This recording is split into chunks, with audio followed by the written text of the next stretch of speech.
Today I would like to present a part of my PhD project with some of the results, but mainly I have a lot of questions which I would like to discuss with you in this forum. In my PhD project I'm working with the brood-bearing organisms, with amphipods and with Viviparous blaney. Brood-carrying organisms, they are interesting because you can see the malformations of the embryo and know the source where the malformation, the contamination that causes malformation come from. Because obviously they've been exposed to the same toxicants like their mother. And this fish, Viviparous blaney, is getting pregnant with the brood, with fish, and carrying them for a couple of months all the way through the pregnancy. And it is very settled species of fish which is in the North Atlantic, Europe and the Baltic Sea, used in the environmental monitoring. So that would be the hypothesis of my PhD project. Looks a little bit complicated, but I'm going to explain it. The main idea is that cinebiotics like dioxin-like compounds and pHs, they lead to the induction of the cytochrome system, and by this they disrupt the cytochrome enzymatic system, the retinoid metabolism, and as a result they can potentially cause the abnormal embryo development in these viviparous organisms. It's much easier to see on this on this slide. You can see that some of the examples of the malformed embryos of the eelpout, that they have some cranial and vertebral malformation. Some of them even develop double head. Of course, it's mortal, but yeah. And we know that these pollutants like dioxins and pHs, they are the ones that cause these malformations in embryos. We know from the aquaculture that there is some disbalance in the retinoid levels in the vitamin A. Retinoids is a vitamin A, which is a group of different kind of compounds, that in the malformed fish there is too high or too low level of the vitamin A. And the fourth element is the cytochrome system. So I'm trying to combine these four elements in this project in order to try and explain a little bit the mechanism behind how this malformation is happening, or how these four compounds are related. So we know that pollutants cause embryo malformation, and we know that because exposure to pollutants, the retinoid levels are being altered. And we know that the retinoids are responsible for the cell proliferation during the embryo development. Meaning that any disbalance in the retinoid system will cause abnormal embryo development. We also know that this kind of pollutants, they are capable of inducing the cytochrome enzymatic system. And we know also that some of the cytochrome enzymes, they are responsible for activating some of the retinoid molecules in order for them to start the mechanism of the cell proliferation. Yeah.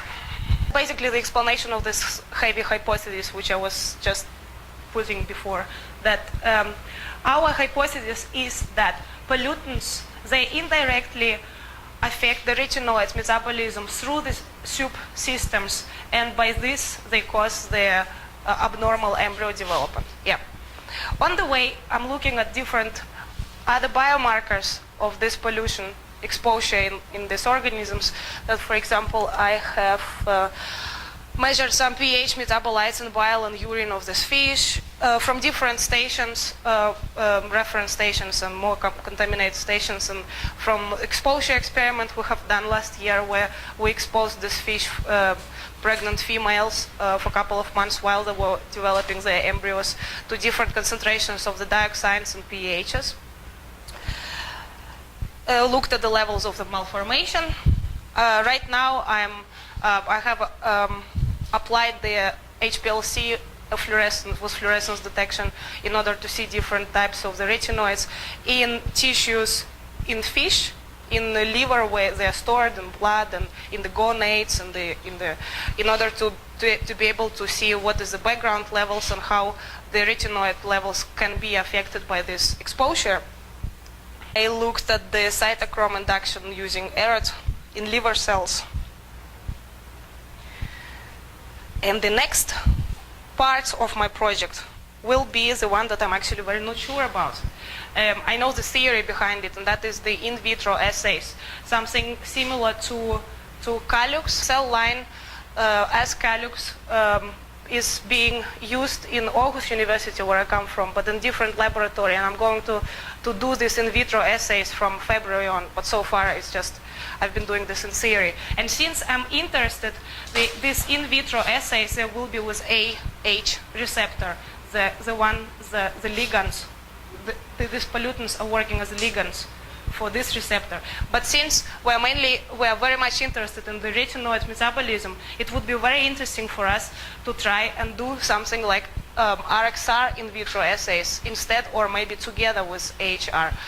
These things in the squared boxes, they have been already analyzed, and they have shown results that these two biomarkers, they can be applied. There is a potential for them to be applied as biomarkers of the exposure to these compounds, because I looked at the fish from different stations, and you can see the significant difference in some of them. However, I have also seen that the cytochrome system is being influenced by gender and by season and so on. So there is a lot of things to be investigated about the cytochrome still, in order for it to be completely applied, at least according to my results. And these results have been just published in the article. So the cell line, this is, I have borrowed it from one journal. Basically, the mechanism behind this in vitro assays are so that the ligands, as these pollutants enter the cell, connect with the AHR receptor and they start the whole machinery of inducing the production of the cytochrome 1A, the enzyme that is biotransforming these ligands. What they are doing, what they've done in this cell line, they have replaced the cytochrome gene with the luciferase gene, and basically what is this produce luciferase enzymes that you can actually afterwards measure. That would be in that way we measure the enzymatic activity. What I'm going to do is that I'm going to take extracts from the tissue of this exposed fish, extract these ligands from the tissues of this exposed fish, and try to measure all these things in these cell lines. This is a scheme I have borrowed from another article where it shows that where in this machinery the cytochromes are working in the scheme of activation of the retinoids. And you can see that it is kind of on the different stage of the activation in the cell. Which kind of cytochromes here, I'm not sure. Actually, it is not SUP1A, probably, but it is cytochrome. What I basically have questions with, that would be these three areas, because we know that these contaminants are already working as ligands and activating the cytochrome 1A production. Which cytochromes are responsible for the retinoids I did not investigate yet. So far, I know that it's different compounds that are working as ligands for this receptor and for this receptor, meaning that if I'm going to use the extracts from fish tissues, and both of these assays, they are going to show me presence of two different types of ligands, which is okay in itself. However, in order to prove this hypothesis, that it is actually going through the disruption of the cytochrome, after the Malin's presentation, I started wondering that this hypothesis is only plausible if it would be the same cytochrome systems that are responsible for both, for this and for this. If not, then hopefully there could be something like receptor crosstalk. These 3 points are mainly the points of my confusion, which I would like to get more knowledge about. And that's it. Thank you for your attention. That's questions.